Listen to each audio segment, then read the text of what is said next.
الله وبركاته. الحمد لله نحمده ونستعينه ونستغفره ونعوذ بالله من شرور انفسنا ومن سيئات اعمالنا. من يهده الله فلا مضل له ومن يضلل فلا هادي له. واشهد ان لا اله الا الله وحده لا شريك له واشهد ان محمدا عبده ورسوله. قال الله تعالى في القران العظيم والفرقان المجيد: أعوذ بالله من الشيطان الرجيم. بسم الله الرحمن الرحيم. يا أيها الذين آمنوا توبوا إلى الله توبة نصوحا. கடல் படைத்து மலை படைத்து அழியா மரம் படைத்து ஒளியாய் ஒளிக்கின்ற மாணவியை உலகிற்கு தந்த வல்ல இறைவனுக்கு எல்லா போலவும் அல்லாஹ்வின் சிறந்த படைப்பே மனிதன். இறைவன் நமக்கு எண்ணற்ற அற்கொடைகளை வழங்கியிருக்கின்றான். அவன் வழங்கிய அற்கொடைகளில் மிகவும் உன்னதமான அற்கொடை நம்முடைய இஸ்லாம் மார்க்கம். அவன் அளித்த அற்கொடைகளை நாம் சரியான முறையில் பேண வேண்டும். எனவே மனிதர்கள் மறதியலாக பாவம் செய்யக்கூடியவர்கள். இருப்பினும் பாவத்தின் பரிகாரமாக தௌபா பாவம் மன்னிப்பாகும். தௌபா என்றால் இறைவன் பக்கம் மீள்வது என்பதன் பொருள். மனிதன் பலகீனமாக படைக்கப்பட்டுள்ளான். எனவே அவன் சில நேரங்களில் தெரிந்தும் அல்லது தெரியாமல் பாவம் செய்து விடுவான்.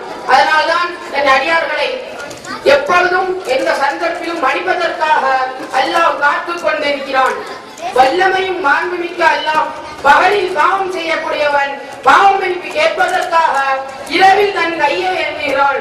இரவில் பாவம் செய்யக்கூடியவன் பாவம் மன்னிப்பு கேட்பதற்காக பகலில் தன் கையை ஏந்துகிறான். இவர் சூரியன் மேற்கில் இருக்கும் கியாமத் நாள் வரை ஒவ்வொரு நாளும் பாவம் மன்னிப்பு கேட்கிறான். அல்லாஹ் நம் சிறிய பெரிய பாவங்களை கியாமத் நாள் வரை மன்னிப்பதற்கு தயாராக உள்ளான். ஆனால் நம்மில் எத்தனை பேர் தௌபா செய்ய தயாராக உள்ளோம்? ஒரு தடவை ஸல்லல்லாஹு அலைஹி வஸல்லம் அவர்கள் கூறுகிறார்கள், பனு இஸ்ராயேல் சமுதாயத்தில் ஒரு மனிதர் 99 கொலை செய்துவிட்டு பிறகு தன் குற்றத்திற்காக மனம் வருந்தி தனக்கு மன்னிப்பு உண்டா என்று விசாரித்தார்.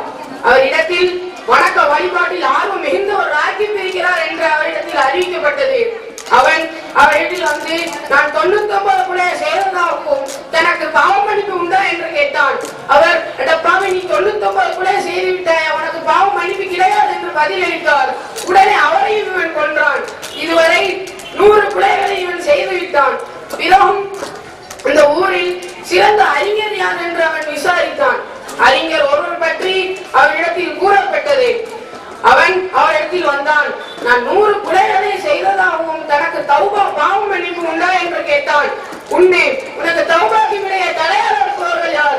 நீ பூமிக்கு இன்னென்ன இடங்களுக்கு செல், அங்கே சிலர் இருப்பார்கள், அவர்கள் அல்லாஹ்வை வணங்குவார்கள், நீனும் அவர்களுடன் சேர்ந்து அல்லாஹ்வை வணங்குவாக என்று கூறினார். மேலும் நீ உன் ஊர் பக்கம் திரும்பி செல்லாதே, ஏனென்றால் அது கெட்ட பூமியாகும் என்று கூறினார். அவன் நடக்க ஆரம்பித்தான். பாதி தூரத்தை கடந்திருப்பான். அதற்குள் அவனுக்கு மரணம் பெற்றுவிட்டது. அவன் நிச்சயமாக அருள் தரும் மாணவர்களும் வேதனை தரும் மாணவர்களும் அவன் உயிரை கைப்பற்றதில் போட்டியிட்டனர். அப்பொழுது அருள் தரும் மாணவர்கள் கூறுகிறார்கள், அவன் பாவ மன்னிப்பு கேட்பதற்காக அல்லாஹ்வை முன்னாடி வந்தான் என்று கூறினார்கள். வேதனை தரும் மாணவர்கள் அவன் நன்மை அறவே செய்ததில்லை என்று கூறினார்கள். அப்போது அவர்களிடத்தில் மனித தோற்றத்தில் ஒரு மாணவர் வந்தார். அவரை தீர்ப்பு கூறுவதாக தங்களிடையே ஏற்படுத்துகின்றார்கள். அவர் கூறினார், அவன் பயணித்த தூரத்தை அளந்து பாருங்கள், எந்த ஊர் அவனுக்கு நெருக்கமாக இருந்தது என்று பாருங்கள் என்று கூறினார். அவர்கள் அளந்து பார்த்தார்கள். அவன் சென்று கொண்டிருந்த பாதையே அவன் நெருக்கமாக இருந்ததை கண்டார்கள். எனவே அருள் தரும் மாணவர்கள் தன் உயிரை கைப்பற்றியதாக நபி ஸல்லல்லாஹு அலைஹி வஸல்லம் அவர்கள் கூறியதாக ஒரு சஹாபா அறிவிக்கின்றார்கள். அல்லாஹ்வின் பாவ மன்னிப்பு கோரியதால் அல்லாஹ் அவனுக்கு உதவினான். அல்லாஹ் பூமிக்கு கட்டளையிட்டான், பூமி நீ அவன் சென்றடைய வேண்டிய ஊரின் பரப்பளவை சுருக்கிக் கொள் என்று. எனவே பூமி அவன் சென்றடைய வேண்டிய ஊரின் பரப்பளவை சுருக்கியது. மேலும் பூமிக்கு அல்லாஹ் கட்டளையிட்டான், பூமி அவன் ஊரை விட்டு அவனை நீக்கிக் கொள் என்று.